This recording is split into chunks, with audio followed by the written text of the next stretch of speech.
how emotional quotient and intelligence are different from each other. So basically, the difference between EQ and IQ. Your IQ usually refers to your intellectual ability or a person's ability to learn, understand, and apply information, or maybe skills in a meaningful way.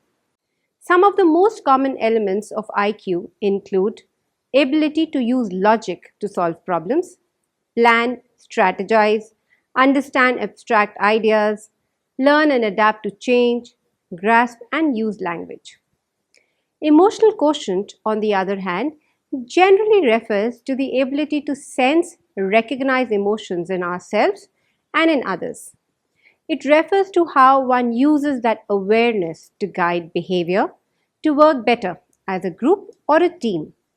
In general, if you have a high EQ or emotional quotient, you may find it easier to identify emotions in yourself and others, empathize with other people, adapt your feelings and behavior to different situations, control your impulses, withstand temptations, ability to handle delayed gratification, resolve conflicts with others, communicate effectively.